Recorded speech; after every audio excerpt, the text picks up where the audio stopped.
ओम नमः सिद्धेभ्यः ओम नमः सिद्धेभ्यः यदर्चा भावेन प्रमुदित मनादरे दुर्यः छलादासित स्वर्गी गुणगण समर्थ स्वजनिधि लभन्ते सद्भक्त्या शिव सुख समाजं किमुतदा महावीर स्वामी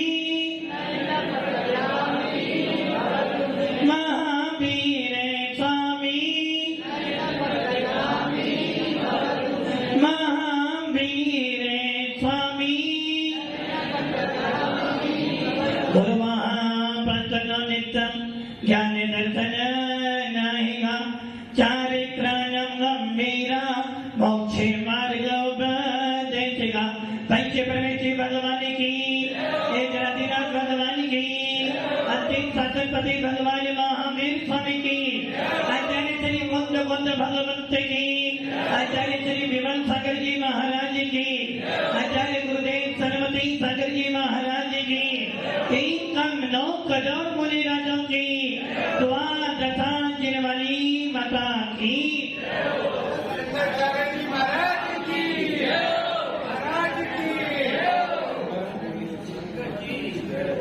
भव्य आत्माओं अंतिम तीर्थे भगवान महावीर जिनका समोसरण विपोलाचल पर्वत पर कभी आया था, जिनकी दिव्य चेतना सुनकर पशुओं ने भी सम्य दर्शन प्राप्त किया था और जिनकी दिव्य चेतना को सुनकर एक चोर भी भगवान बन गया था। जिन भगवान की वाणी सुनकर, जिस चेतना को सुनकर ये आत्मा भगवान बनने का पुरुषार्थ करता है, ऐसी दिव्य चेतना आज भी आपको सुनने को मिल रही है।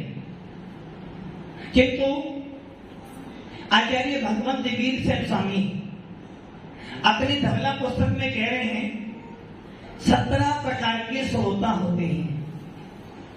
कितने प्रकार के? उसमें से कुछ अच्छे भी होते हैं और कुछ खराब भी होते हैं। एक श्रोता होता हंस जैसा। हंस क्या करता है? नरेश जी क्या करता है हंस? दूध और पानी मिलकर रख दो तो पानी पानी पी लेता है, दूध उल्टा बोल दिया, दूध पी लेता है, पानी को छोड़ देता है। एक श्रोता होता पत्थर जैसा। कितना ही पत्थर को पानी में डालो कभी भी पिघलता नहीं है, टूटता नहीं है। वैसे ही एक श्रोता तो ऐसा होता है, धर्म उपदेश सुनने जाता है, मुनियों की चेतना सुनता है, जिनवाणी सुनता है और जिनवाणी को सुनकर 108 105 बन जाता है। और एक श्रोता ऐसा होता है, सुनता तो है किंतु दोनों कानों से सुनता है, दोनों कानों से निकाल देता। कितना ही सुनाते रहो, हम नहीं सुधरेंगे।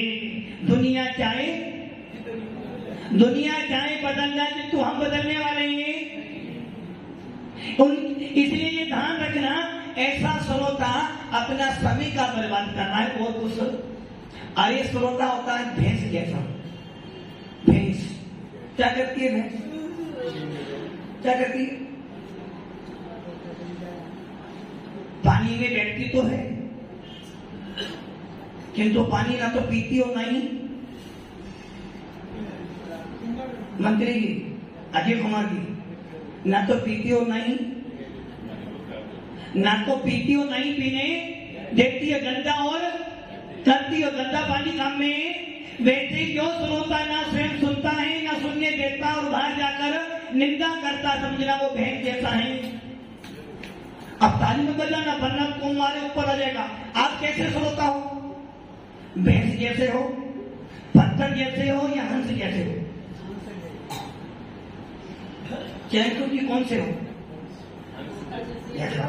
मुझे पता था आरके कॉलोनी वाले कभी अपने आप को भैंस जैसा या पत्थर जैसा कभी नहीं कहेंगे, हम तो हंस जैसे हैं।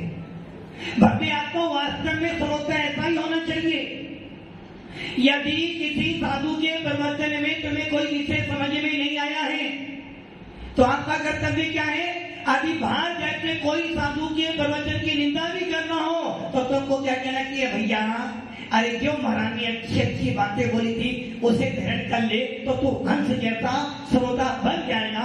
और एक श्रोता ऐसा था, बाहर निंदा कर रहे थे उसमें और थोड़ा घी डाल दिया तो वो कैसा बन गया? भैंस जैसा, न सुना न सुनने दिया और गंदा और कर दिया। भव्य आत्माओं, आपको मिला है वीतराग शासन और इस शासन में श्रावक की बहुत बड़ी भूमिका है। जितनी भूमिका मुनिराजों की है उतनी ही भूमिका श्रावक की है। श्रावक नहीं होगा तो मोक्ष मार्ग नहीं चलेगा, श्रावक नहीं होगा तो श्रावक धर्म का अंत हो जाएगा, और यदि श्रावक नहीं होगा तो मुनिचर्या निभ नहीं पाएगी। इसलिए हमारे आचार्य ने लिखा 2 प्रकार का धर्म है, एक श्रावक धर्म और एक नीरज की धर्म। कितने प्रकार का है? कौन कौन सा? अरे भैया धर्म 2 प्रकार का नहीं, धर्म तो एक ही प्रकार का है। धर्म तो एक ही प्रकार का है। अब वो धर्म है वस्तु स्वभावो धम्मो, वस्तु के स्वभाव को धर्म कहते हैं। धर्म तो एक ही है, वीतरागी।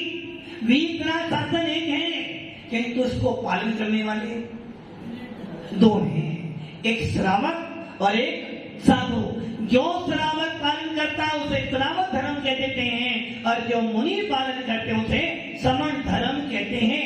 धर्म तो एक है और ऐसा धर्म वीतराग धर्म है, क्योंकि वीतराग धर्म के बल पर ही आत्मा भगवान बन सकती है। सरागता के मार्ग पर चलोगे तो संसार मिलेगा, और वीतराग के बल पर चलोगे तो आत्मा से भगवान बन जाओगे। कर्मों की निजरा सरागता से नहीं होगी, कर्मों की निजरा राग देश से नहीं होगी, कर्मों की निजरा तो साम्य भाव से होगी, समता भावों से होगी। और जो समता भावों में चलेगा उसी की कर्म निजरा हो सकती है। आचार्य समर्थ गोस्वामी कह रहे हैं श्रावक हो, श्रावक ही संलेखना करेगा, श्रावक ही संलेखना करेगा, और जो संलेखना करेगा उसे महावर्ती तो बनना पड़ेगा। आप सब लोग कौन हो? अजय जी श्रावक हो? कौन से श्रावक? श्रावक भी 3 प्रकार की हैं, निष्ठिक, पाक्षिक और साधक। निष्ठिक जो प्रतिमाधारी होते हैं तो वो तो आप, साधक जो संलेखना की तैयारी करें वो भी नहीं हो, पाक्षिक जो देव शास्त्र गुरु पर अटूट श्रद्धा करता है, जिसको भेद विज्ञान है, जो ये बात रखता है कि मेरा पक्ष तो जिनेन्द्र देव का है, जिनेन्द्र देव को छोड़कर अन्य किसी को मैं नमस्कार नहीं करता हूँ, वीतराग शासन को छोड़कर अन्य शासन में नहीं जाता हूँ, उसे कहते हैं पाक्षिक। तो आप कौन से हो? पाक्षिक हो? सोच नहीं, यहाँ थोड़ा मोड़ा मिलावट वाला काम तो यार बिल्कुल नहीं चलता, थोड़ा मोड़ा काम नहीं करना। कौन सा? अब आप श्रावक हो या गृहस्थ हो? आप गृहस्थ हो, श्रावक हो? गृहस्थ हो तो अब गृहस्थ की बातें समझो। आचार्य भगवान कौन कौन स्वामी कहते हैं गृहस्थ हो, जो घर में रहता वो गृहस्थ। और गृहस्थ क्या करता है? देव पूजा, गुरुपाल, स्वाध्याय, सही मान तपा, जानत गृहस्था नाम सत्कर्माणी दिने दिने। जो 6 कर्तव्यों का पालन करे, देव पूजा, गुरुपासनी, संयम, दान, त्याग और स्वाध्याय। कितने कर्तव्य करते हैं? दान देते नहीं? दान देते हो? कब दिया? और कौन सा दान होता है? गाड़ी दान, मंगला दान, बेटी दान तो होता ही नहीं है, रक्त दान तो होता ही नहीं। मतलब कि आहार दान तो दूंगा नहीं, अभी भी गृहस्थी बनते रहूंगा। अभी से कभी कभी, और यहाँ कह रहे हैं दिने दिने। तो अब ये बताओ, आप गृहस्थ हो या श्रावक हो? श्रावक कौन ही गृहस्थ थे। अभिषेक करते नहीं हो, रात्रि भोजन का त्याग हो है नहीं, पानी छानकर झूठे बोले पाप लागे, ऐसे पापों से बचियो ये नरकों में ले जाएंगे तो देख तार। पानी छान कर पीते हो, सवेरे पानी छान लिया, शाम तक वही पानी, तो कौन सा पानी छानो?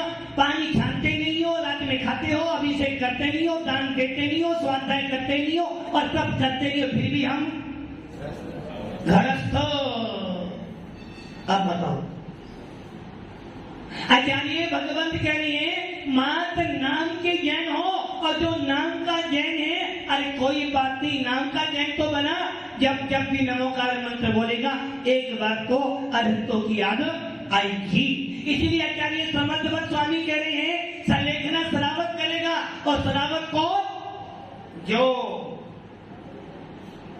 श्रावक वो जो सम्यक दृष्टि हो, जो श्रावक सम्यक दृष्टि होता है वो सलेखना की तैयारी करता है, और जो सलेखना की तैयारी करने के लिए कटिबद्ध होता है वो संयम को धारण करता है। इसलिए आचार्य भगवंत कौन कौन स्वामी कह रहे हैं यदि तुझे सलेखना करनी है तो संयम धारण करना पड़ेगा, और संयम धारण करने से पहले भेद विज्ञान सम्यक दर्शन प्राप्त करना पड़ेगा। बिना सम्यक दर्शन के बिना संयमाचरण नहीं हो सकता, और बिना संयमाचरण के बिना सल्लेखना नहीं हो सकती, और बिना सल्लेखना से तेरा समाधि मरण नहीं होने वाला है।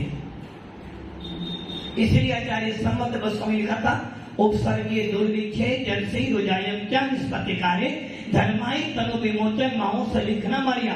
उपसर्गे, अब आचार्य कह रहे सलेखना कब करना? सलेखना कब करना? तो आचार्य कह रहे उपसर्गे। उपसर्ग के आने पर कैसा उपसर्ग? उपसर्ग कहते हैं जिसमें प्राण चले जाने का खतरा हो, जिसमें आत्मा और शरीर का जो संबंध था वो टूटने वाला हो, ऐसे उपसर्ग आने पर समाधि लेनी चाहिए, सलेखना करनी चाहिए। और उपसर्ग दो प्रकार के होते हैं, एक चेतन और एक अचेतन। चेतन तीन प्रकार के, मनुष्य कृत, देवकृत और त्रियकृत। कोई मुनिराज साधना में बैठे थे, कोई पूर्व भव का वैरी देव बन गया, मुनिराज को उठाकर ले गया और समुद्र में डाल दिया, और मुनिराज ने तुरंत चारों प्रकार के हाथ पानी का त्याग किया और बोला क्या? खम्मामि सब जीवाना सम्मे जीवा कर्मंतु में मिट्टी में सब भूतेषु वेरम मंजम तेन भी। इतना ही बोला और समाधि मरण। कोई देव आया, मुनिराज ध्यान में बैठे थे, पत्थर बरसाने कहूं गद कैसे भगवान पारसनाथ का जीव जब महामुनि बने तो कमठ ने उपसर्ग करना दूर कर दिया। कि तो मुनिराज ने क्या करा? चिंतन स्वरूप कर दिया। क्या चिंतन? आत्मा हूँ, आत्मा हूँ, आत्मा मैं सदा जायते शोभा भी आत्मा। काला जोरा जो भी दिखता चाम है, मोटा पतला होना इसका काम है। इन विभागों से रहित मैं आत्मा, आत्मा हूँ, आत्मा हूँ, आत्मा मैं सदा जायते शोभा भी। कौन है? गद्या जी कौन हो? कैसी आत्मा हूं? भगवान आत्मा तो हो, कैसी आत्मा? अरे गोरा काला भी होना पुद्गल का काम है, मेरा काम, मैं तो त्रिकालिक सुंदर आत्मा हूँ। आत्मा तो त्रिकालिक है, और ना ये गोरा है और ना ये काला है। महाराज जी बहुत कमजोरी आ गई है, बहुत कमजोरी आ गई है मेरे जी, कुछ खाया पिया करो। अरे महाराज क्या करूं, दवाई तो खाता फिर भी शरीर बनता नहीं। अरे हमारा धर्म शरीर को पुष्ट करने का नहीं, हमारा धर्म आत्मा को पुष्ट करने का है। हमारा धर्म शरीर के लिए नहीं है, हमारा धर्म आत्मा के लिए है। और हम किसके लिए जी रहे हैं? किसके लिए? चैन सुखी। अभी शरीर के लिए जीते हो तो अभी अपने आप को जेल लिखना बंद कर देना। यदि शरीर के लिए जीते हो तो मिथ्या दिखती है, और मिथ्या दिखती कभी से लिखना। मुनिराज ध्यान में बैठे हैं, देव पत्थर बरसा रहा है, बरसात कर रहा है, तूफान लगा रहा है, फिर भी मुनिराज कह रहे हैं कर तो आत्म ध्यान ज्ञानी, कर तो आत्म ध्यान, निज चेतन भगवान जानी, निज चेतन भगवान, कर तो आत्म ध्यान ज्ञानी। मुनिराज आत्मा को आत्मा में स्थापित कर भेद विज्ञान के बल पर चिंतन मनन कर रहे कि मैं एक जायक अविनाशी भगवान आत्मा हूँ, और वो देव उपसर्ग किए जा रहा है। अब मुनिराज आत्मा में लीन है, कर्मों का विनाश किया और सीधे निर्वाण की प्राप्ति। इसे कहते हैं पंडित मरण कहते हैं। उपसर्ग चल रहा है। जो माँ जिसने अपने बेटे के पीछे पति को भी घर से निकाल दिया, जिस माँ ने अपने पति को जो मुनि बना और सुना कि यदि ये बेटा मुनि के दर्शन कर लेगा तो मुनि बन जाएगा, उस रानी ने अपने बेटे की रक्षा करने के लिए उस पति को जो मुनि बन गया था, राजा था, उसे नगर में आहार करने के लिए मना कर दिया कि कोई भी दिगंबर मुनि नगर में आहार करने। किसको मना किया? अरे पति तो तुम्हारी दृष्टि में एक महामुनिराज को, एक महामुनिराज को मना कर दिया कि कोई मुनिराज नगर में नहीं आएंगे। और विशेष रूप से जो यहाँ का राजा था, मेरा पति था, मुनि बन गया है। मुनिराज ने कहा है, क्या कहा था कि हे राजन, तू अपनी शंका लेकर आया है कि तेरे संतान नहीं है, संतान तो हो जाएगी कि तो जिस दिन तू संतान का मुंह देखेगा तो मुनि बन जाएगा। और सुन आगे, और जिस दिन तेरा बेटा किसी मुनि के दर्शन कर लेगा तो वो भी मुनि बन जाएगा। रानी ने सुन लिया, बेटे के दर्शन नहीं कराए, किंतु अचानक राजा को पुत्र रत्न के दर्शन हो गए, तुरंत मुनि बन गया। और रानी ने सोचा मुनि के वचन कभी झूठे। अब क्या करना? कोई भी मुनि आहार के लिए नहीं आएंगे, और एक मुनिराज आहार करने, वही राजा मुनि बन गया, राजन में आया आहार करने, द्वारपालों ने धक्का देकर निकाल दिया। ऊपर वो धाई रो रही है, और वो धाई को रोता देख कर वो पुत्र पूछता है कि हे धाई माँ, तुम क्यों रो रही हो? बोली बेटा, ये जो मुनि जा रहे हैं वो इस नगर के राजा तेरे पिता थे, किंतु मुनि की भविष्यवाणी हुई थी कि जिस दिन तेरा बेटा मुनि को देख लेगा वो मुनि बन जाएगा। इतना ही सुना और वो राजकुमार दौड़े मुनि के पीछे चला गया और मुनि बन गया। बाप बेटे दोनों साधना कर रहे थे, और वो माँ जिसने अपना पूरा जीवन की एक स्त्री जब विवाह कर आती है तो पति के ऊपर जीती है, और पति के बाद जब बच्चे हो जाते तो संतान के ऊपर जीती है। अब वो माँ कसाई भाव करती है, संकलेष्टा करती है, और मरकर व्याग्री बन जाती है, और जिस पुत्र से इसने कहा था उसी पुत्र को खा रही है। अब सोच लो, मुनिराज, इतने कोमल मुनिराज कि मोक्ष के प्रेमी हमने कर्मों से लड़ते देखे, मखमल पर सोने वाले भूमि पर धिंतर देखे। अब वो मुनिराज साधना पे खड़े हैं, और वो माँ का जीव सियानी बनकर बेटे को खा रही है, और बेटा आत्म ध्यान में लीन है। उसे यही नहीं पता कौन शरीर को खा रहा है और कौन मुझे देख रहा है। माँ अपनी आत्मा में लीन हो गए, आत्मा का चिंतन मनन करते रहे, और सियानी ने खाया शरीर, और मुनिराज को निर्वाण की प्राप्ति। इसे कहते हैं उपसर्ग के अंदर भी समता भाग में जीना। भव्य आत्माओं, सदेखना करने वाला और वो तरह वक्त भेद विज्ञानी होना चाहिए। यदि भेद विज्ञान नहीं है तो सर लिखना। और भेद विज्ञान किसे कहते हैं पवन जी? भेद विज्ञान किसे कहते हैं? आपको तो हो गया ना, फिर हो गया आपको। You are welcome. शरीर अलग है, आत्मा अलग है, इतना कहना भेद विज्ञान नहीं है। शरीर के साथ साथ में महाराज जी शरीर तो अलग है किंतु परिवार अलग नहीं है। सब कुछ अलग है किंतु धन अलग नहीं है। यदि थोड़ा सा नुकसान हो जाए तो पूरी के पूरी आत्मा बाहर आ जाती है।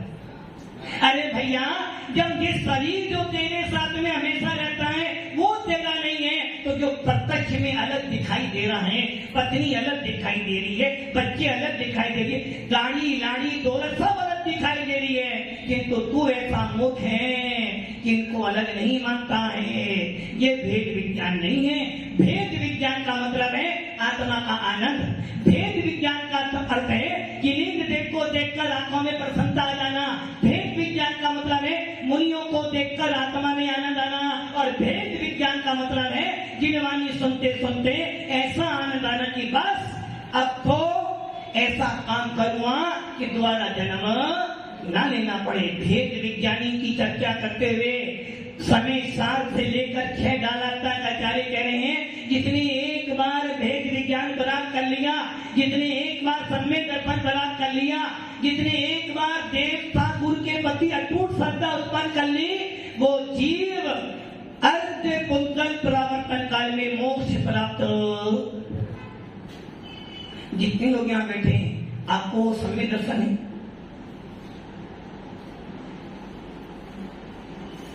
क्या हुआ दादाजी? सम्यक दर्शन है? कैसे पता चला आपको सम्यक दर्शन है आपके पास? अरे देवता गुरु के सच्चा तो हर कोई कर लेता है, अजैन भी कर लेगा।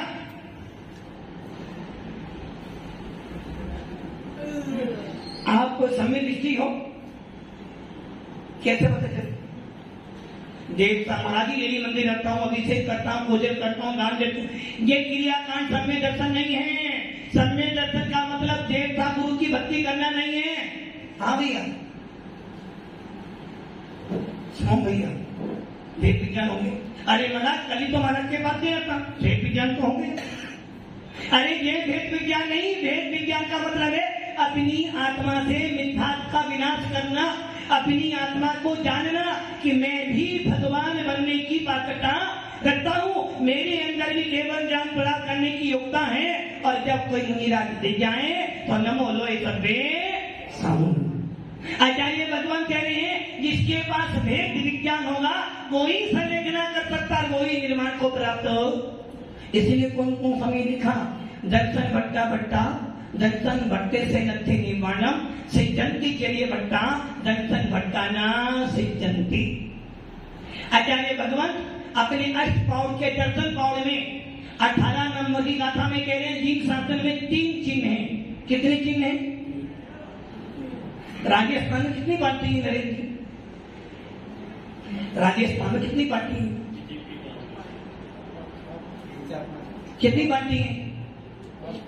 5। तो बीजेपी, कांग्रेस,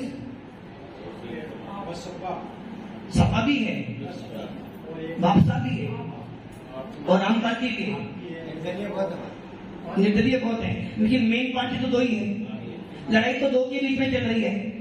अच्छा नरेंद्र जी, आपने किसको वोट दिया? महाराज ये मत पूछना, ये नहीं पूछना। वोट तो दिया, किसको दिया जेल में जीतने के बाद बताऊंगा। देश के उद्धार के लिए जो पार्टी अच्छी है।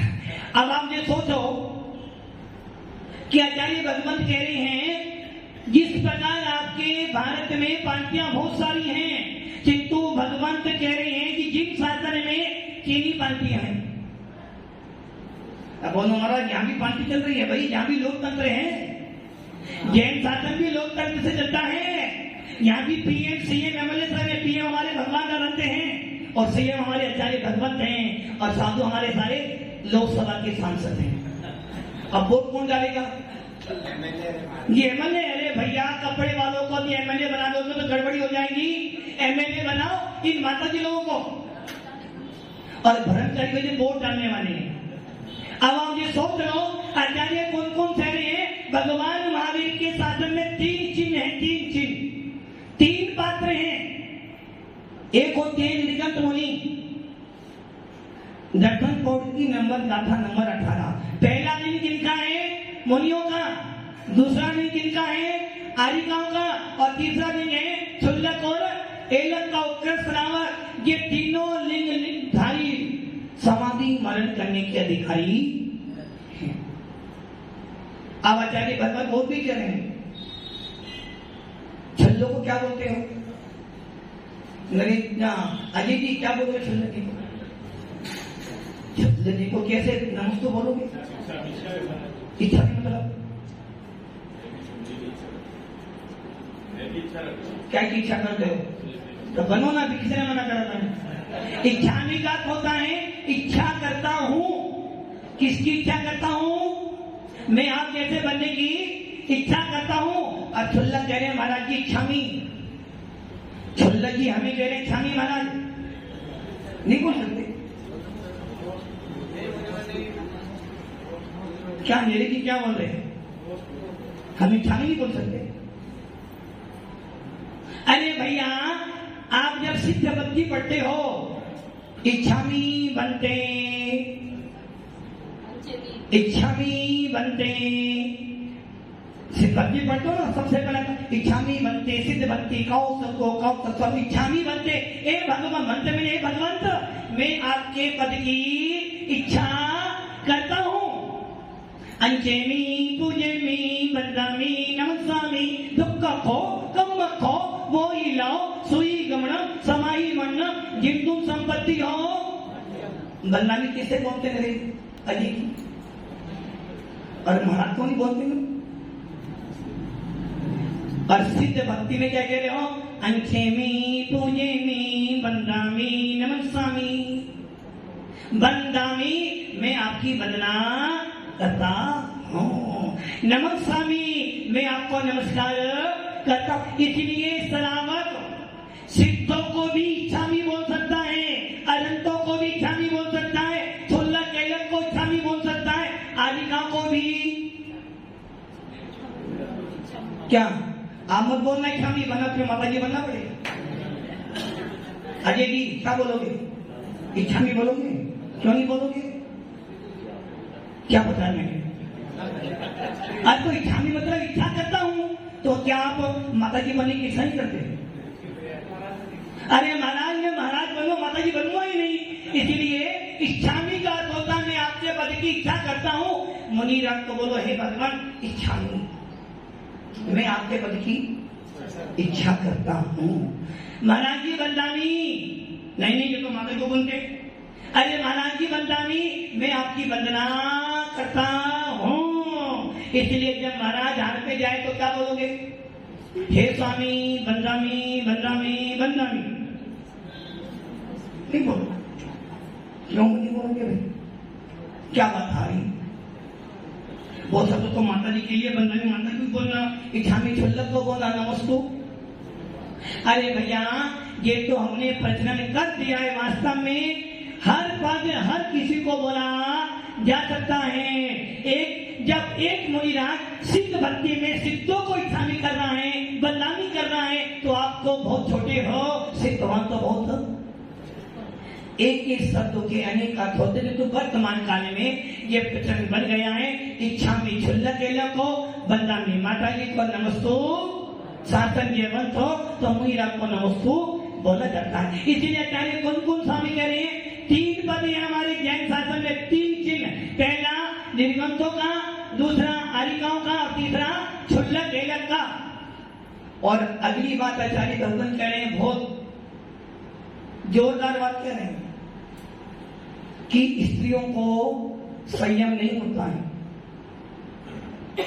क्या कह रहे हैं ददिया जी? स्त्रियों के दीक्षा नहीं होती है, स्त्रियों के चारित्र नहीं होता है, और जिसके चारित्र नहीं उसकी संलेखना कैसे? माता जी ने बताया हमारे तीन कमर होते हैं। अरे माता जी ने बताया, पिताजी की बात तो सुनो पहले। हमारा जैन शासन निर्गंथों का है, कपड़े वालों का नहीं है। निर्गंथों मोक्ष मार्गो, निर्गंथों का मार्ग, निर्गंथों का मार्ग हमें प्राणों से भी प्यारा है। निर्गंथों का मार्ग। आचार्य कौन स्वामी कह रहे हैं स्त्रियों की दीक्षा नहीं होती है, स्त्रियों में संयम नहीं होता है और स्त्रियों में चारित्र। तो महाराज जी हम भी तो यही कह रहे थे कि स्त्रियों की भक्ति कैसे करें जब चारित्र है नहीं, संयम है नहीं। अरे भैया आचार्य भगवान कह रहे हैं स्त्रियों की दीक्षा नहीं होती, स्त्रियों के चारित्र संयम नहीं होता, जो कि जो महिला होती हैं वो सभी संयम को धारण नहीं करती। और यदि कोई पुरुष मुनि बन जाए, संयम धारण कर ले, तो स्त्रियां उनके चारित्र को नाश कर देती, इसलिए महिला होती है, इसलिए महिलाओं के संयम। कल सुना था ना, विपक्षी भी होना चाहिए, यदि विपक्ष ना तो आनंद कैसे रहेगा। आचार्य कौन स्वामी कह रहे हैं स्त्रियां मायाचारी का घर है, सबसे ज्यादा मायाचारी स्त्रियां करती हैं, इसलिए स्त्रियों को संयम नहीं होता है, क्योंकि स्त्रियों के परिणाम ढीले होते हैं, तुरंत पार्टी बदल देती हैं, तुरंत कसाई भाव उत्पन्न कर लेते, तुरंत विकल्प उत्पन्न कर लेते, इसलिए स्त्रियों में धैर्य की कमी होती है, स्त्रियों में सत्य कम होता है और बहुत ज्यादा मायाचारी करते हैं, इसलिए उनके दीक्षा होती ही नहीं। और जिनकी दीक्षा नहीं उनकी भक्ति कैसे? क्या बोलते हैं आप पढ़ लो शास्त्र। माता जी आपको मैं उपचार दृष्टि से मानता। अरे भाई माता की बात छोड़ो, पिताजी की बात सुनो। हमारे तो क्या जो गुरु भगवान कहते थे आप, तो मैं गुरु भगवान को ना सुनो भी, और मैं नहीं कह रहा हूँ, आचार्य विष्णु सागर ने भी कहा था, आचार्य कौन स्वामी भी कह रहे हैं स्त्रियों की दीक्षा नहीं होती, और जिनकी दीक्षा नहीं होती उनके संयम नहीं होता, और जिनके संयम नहीं होता उनकी समाधि नहीं होती, और जिनकी समाधि नहीं होती उनकी हम भक्ति नहीं करते। भव्य आत्माओं आचार्य कौन स्वामी कह रहे हैं महिलाओं के अंदर धैर्य की कमजोरी होती है, इसलिए उनकी दीक्षा नहीं होती। किंतु भव्य आत्माओं आचार्य कौन स्वामी कह रहे हैं एक महिला जिसके एक जीव यहाँ बैठा हुआ है, मान लो हमारे अजय जी महाराज बनना, अजय जी महाराज बनना।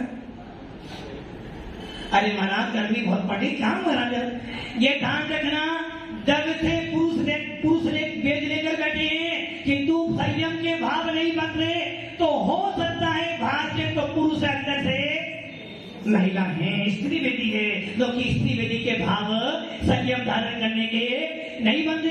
पवन जी बैठे तो हैं, कल कह रहे थे महाराज जी मुझे महाराज बना दो, किंतु आज फिर कपड़े पहनकर आ गए। तो भाव बाहर से पुरुष बैठे हैं किंतु अंदर से मायाचारी कर रही हो, संयम धारण करने के भाव नहीं बन रहे, इसलिए महिला हो। और एक महिला जन्म से तो महिला है, स्त्री है, किंतु अंदर विचार कर रही है कि हे भगवान वो दिन कब आए जब मैं भी महापद धारण करके आदि का बनूं। तो कुछ स्वामी कहते हैं वो पुरुष वेदी है, क्योंकि आत्मा पुरुषाकारो अब्बा, आत्मा को पुरुषाकार होती है। जो संयम धारण करे उसे पुरुष कहते हैं, इसलिए हमारे यहाँ का पुरुषार्थ सिद्धि उपाय। आचार्य अमर सुनिए, पुरुषार्थ जो आत्मा के लिए पुरुषार्थ करे उसे कहते हैं पुरुष, और जो संयम धारण करे उसे कहते हैं पुरुष भगवान आत्मा। इसलिए जो स्त्रियां संयम धारण करने के भाव बनाती हैं, जो स्त्रियां पंचम गुण स्तर के भाव बनाती हैं, वो द्रव्य से स्त्री होने के बाद भी अंतरण से पुरुष देती हैं। इसलिए आचार्य कौन स्वामी कह रहे हैं स्त्रियों की दीक्षा नहीं होती, स्त्रियों की दीक्षा नहीं होती है। दीक्षा तो पुरुष वेदी वालों की ही होती है, क्योंकि जिन शासन में कपड़ों वालों का कोई मार्ग नहीं है। पंच परमेष्टि में स्त्रियां नहीं आती, मुनिराज आते हैं, इसलिए स्त्रियों की दीक्षा नहीं होती है। भैया कल तुमने सुना था माता जी की, अब आगे जिनवाणी पुत्र बोल रहे हैं। भव्य आत्माओं, आचार्य कौन स्वामी कह रहे हैं स्त्रीनम, स्त्रियों की दीक्षा नहीं होती, क्योंकि स्त्रियों के शरीर की बनावट अच्छी नहीं है, इसलिए उनको संयम नहीं दिया जाता, उनका गुणस्थान छठा नहीं होता है, उनके कभी भी सातवां गुणस्थान होने के भाव नहीं बनते हैं। उनकी सथाई में कत्था खान कसाई भी बैठी है, सुंज में कसाई भी बैठी है, इसलिए उनकी दीक्षा नहीं होती। और जहाँ दीक्षा नहीं, वहां लब्धा भक्ति कैसे?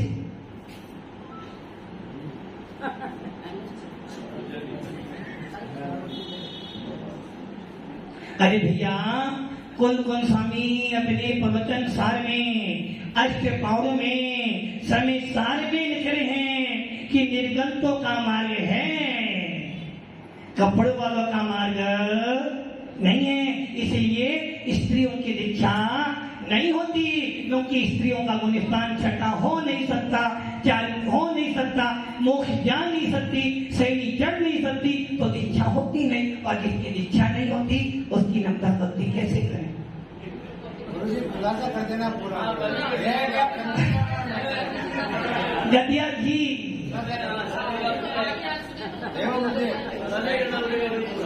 अरे सुनो तो सही, गरम गरम खाओगे मुंह जलेगा, पेट भी खाली रहेगा, ठंडा करके खाओगे तो मुंह भी नहीं जलेगा और पेट भी भर जाएगा। कौन स्वामी अपने अष्टपाउर में कह रहे हैं, कौन स्वामी नहीं, आचार्य वीरसेन स्वामी धवला पुस्तक में कह रहे हैं स्त्रियों की दीक्षा नहीं होती तो नहीं होती, स्त्रियों की दीक्षा नहीं होती।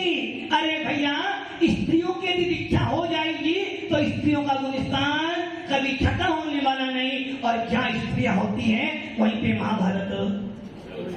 इसलिए मोक्ष जाने के लिए स्त्रियां नहीं चाहिए, जो श्री और श्रीमती का त्याग करेगा वो ही महाराज बनेगा, और जो निर्गत बनेगा वो ही मोक्ष में जाएगा, इसलिए स्त्रियों की दीक्षा।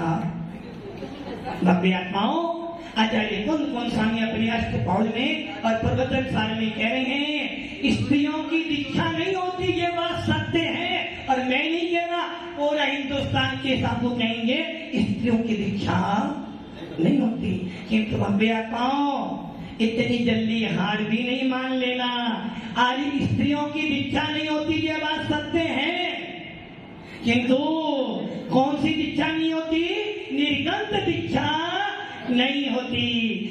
स्त्रियों की निर्गम दीक्षा नहीं दी जाती है, जो कि निर्गम दीक्षा तो पुरुष वेद वाले जीवों को मिलती है, किंतु स्त्रियों को महाव्रत दिए जाते हैं और उनको आलिका का पद दिया जाता है। इसलिए दक्षिण पाउर में आचार्य कौन स्वामी कह रही है, पहला चिन्ह निर्गंतों का है और दूसरा चिन्ह इन महाव्रती आलिकाओं का है। जो स्त्रियां महाव्रत धारण करती हैं वो स्त्री होने के बाद भी भावों से पुरुष वेदी हैं, इसलिए स्त्रियों के दीक्षा भी होती है, किंतु निर्गम दीक्षा। गद्य जी समझ में आ गई बात? गुरुदेव, लेकिन इसमें भी एक है गुरुदेव, जैसे दोनों पक्षों का सुने ना गुरुदेव, तो उसमें ये होता है कि अमुक माता जी वगैरह स्त्रियों की दीक्षा मात्र आलिका दीक्षा होती है, महाव्रत होते हैं। मूलाचार में आचार्य कौन स्वामी कह रहे हैं, जब कोई पुरुष वेदी मुनि बनता है उनको 28 मूल दिन दिए जाते हैं, और जब कोई स्त्री आलिका बनती है तो उनके 3 मूल गुण कम हो जाते हैं। पहला मूल गुण वस्त्र का, दूसरा मूल गुण स्नान का, और तीसरा मूल गुण बैठे बैठे हर गन्ना। ये 3 मूल गुण कम कर दिए, सही है ना? ये 3 मूल गुण कम कर दिए ना? किसने कम कर दिए? किसने कम कर दिए? अरे किसने कम कर दिए? ये 3 मूल गुण कम नहीं हुए, आलिका हो या मुनि हो, दोनों के मूल गुण 28 ही थे, 28 ही है और 28 ही रहेंगे, कभी कम, क्योंकि मान लो नरेंद्र जी यहाँ के अध्यक्ष हैं और उन्हें पता है कि मुनि संघ आया हुआ है। नरेंद्र जी पता है मुनि संघ आया हुआ है और हमारा समय का विषय का समय 7:15 बजे शांति धारा हो जाती है, किंतु महाराज जी शुद्धि पर गए हैं, 10-15 मिनट बाद आएंगे या कोई मुनि संघ आने वाला है तो आज अभी से 8 बजे भी होगा, ये आदेश दे दिया है तो किसी की हिम्मत नहीं जो टाल सके। आदेश तो दुकान खोलकर बैठे थे, हाँ नरेंद्र जी ऐसा आदेश दे दो क्या? कोई आपका विषय 7:15 बजे पूरा हो जाता है, आपका नहीं था, और कोई मुनि संघ 8 बजे आया, उनको विषय देखना क्या करोगे? नहीं यदि 8 बजे आने वाले हैं तो फिर क्या करोगे? तो अभिषेक दिखाओगे ना। अब कोई तुमसे बोले तुमने क्यों दिखाया अभिषेक कब 8 बजे? अरे भाई वो आदेश है हमारा। वैसे ही जैसे राजस्थान के अंदर अभी रिजल्ट आने वाला है और आप दुकान पे बैठे थे, तुरंत कलेक्टर ने बोला भैया 3 बजे दुकान बंद करनी है, तो क्या करोगे? किसका आदेश आ गया? और नहीं बंद करो तो चलन कटेगा। वैसे ही भगवान अनंत का आदेश है, जो जो स्त्रियां आलिका बनेगी उनको बैठकर ही हार करना चाहिए, उनका मूल गुण है। यदि स्त्रियां खड़े होकर हाथ करेगी तो कमूल गुण कम हो जाएगा, और यदि मुनिराज बैठ के हाथ करेंगे तो कमूल गुण कम हो जाएगा। इसलिए स्त्रियों के लिए आलिकाओं के लिए आदेश है कि उनको बैठ कर ही हार करना है। और जैन शासन में कभी भी स्त्रियों की निर्धन दीक्षा नहीं होती, उनको वस्त्र पहनने ही पड़ेंगे, ये आदेश है। और नंबर 3, जब उनको 3-4 दिन मंदिर नहीं जाना पड़ता है तो उनको स्नान करना ही पड़ेगा, ये आदेश भगवान का है। इसलिए मूल गुण तो 28 ही है, कम नहीं है। अब आचार्य कह रहे हैं जब 28 मूल गुण हैं और मूलाचार्य में मूलाचार नाम सुना? मूलाचार का मूलाचार जिन पर मुनि राजों की चर्या चलती है।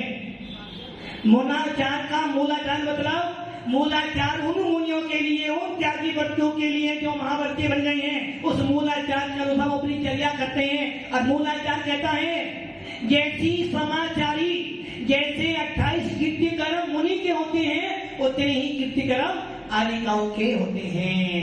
यदि मुनिराज 4 बार स्वाध्याय करते हैं तो आलिकाओं को भी 4 बार स्वाध्याय करना पड़ेगा। यदि मुनिराज 1 बार हार करते हैं तो आलिका को भी 1 बार हार करना पड़ेगा। यदि मुनिराज पैदल चलते हैं तो आलिका को भी पैदल विहार करना पड़ेगा। और यदि मुनिराज 3 बार सामायिक 2 बार प्रतिक्रमण करते हैं तो आलिका को भी 3 बार सामायिक और 2 बार प्रतिक्रमण। इसलिए यदि मुनिराज केसरोस करते हैं तो आलिकाओं को भी केसरोस करना ही। इसलिए मूलाचार कहता है मुनि की चर्या में आलिका की चर्या में कोई अंतर नहीं, दोनों महावर्ती हैं। 6 डाला पढ़ी होगी सबने, नरेंद्र जी पढ़ी, नरेंद्र जी पढ़ी चल। अच्छा अकाउंट पढ़ा? अकाउंट भाई खाता तो पढ़ा होगा, हाँ वो तो डेली करते हैं, उसमें अजय जी आपने पढ़ा। 6 डाला में तीसरी धारा के अंदर एक छंद आता है, मध्यम में अंतर आता में है ये, जैसे बत्ती अंगारी जगन कहीं अभी रसम में देखती तीनों शिव मग चारी।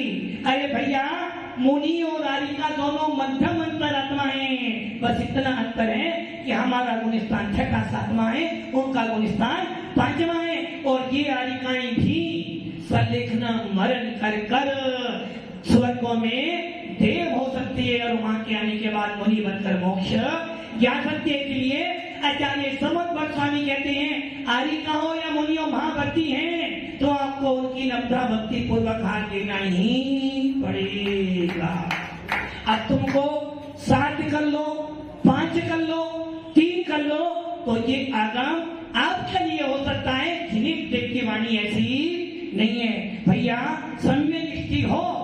पहला लिंग मुनियों का है, दूसरा आलिकाओं का और तीसरा क्षुल्लक के लेकर तीनों लिंग को मानकर अगर चलोगे तो सब में दृष्टि है, और जो सब में दृष्टि होगा वही संयमी बनेगा, और जो संयमी होगा उसी की सदिखना हो सकते। इसलिए यदि सुमरण करना चाहते हो, समाधि मरण करना चाहते हो, तो भेद विज्ञान प्राप्त करो। और भेद विज्ञान कहता है जितने भी निर्गुण साधु हैं, जितने भी महाव्रती हैं, यहाँ तक कि चौथे से लेकर 7वें गुण स्थान तक जितने भी त्यागीवर्ती हैं, सबकी वंदना करो ताकि तुम्हारा मोक्ष मार्ग प्रशस्त हो। ओम नमः